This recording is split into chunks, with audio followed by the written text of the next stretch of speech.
Good afternoon. Today, magpapadayday po tayo ng bata.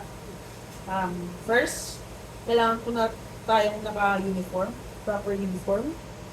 Then, hand wash first, proper hygiene. Then, after nyan, mag-prepare po tayo ng isa pong dalawa pong washcloth, bib, yung feeding bottle, at yun na po. Then, chair. First is, check natin sa baby kung okay lang siya. Then, ilalagay natin yung baby.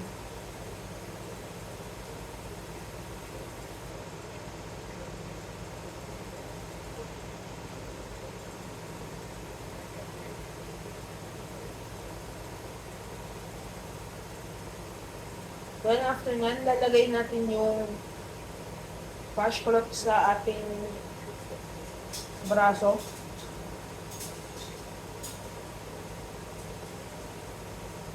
And kukunin natin si baby.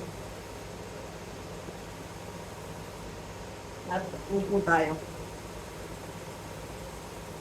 After nun, papadidayin natin si baby. Make sure na mag-engage sa baby sa milk, tapos laging filled yung nipple ng milk para hindi magsak si baby ng air.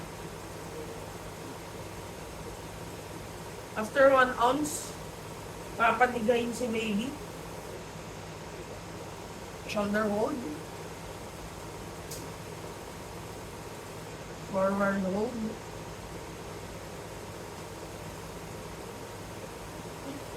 Over the lap hold.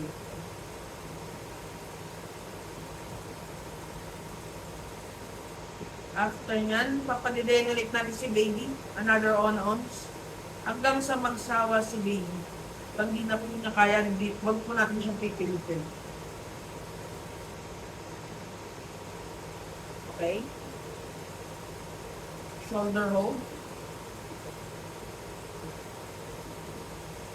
Forward hold.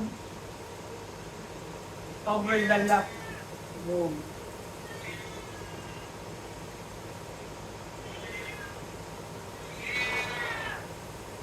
Ayan, ayaw na po ni baby uminom ng gatas.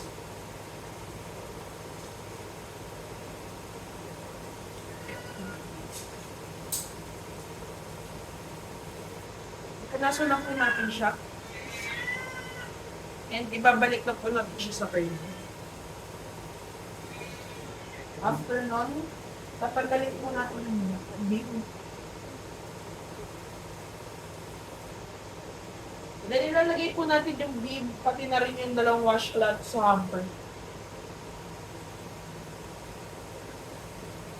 And itatabi na rin natin yung water bottle for washing and sterilizing. Check natin si baby kung okay. Then endorse.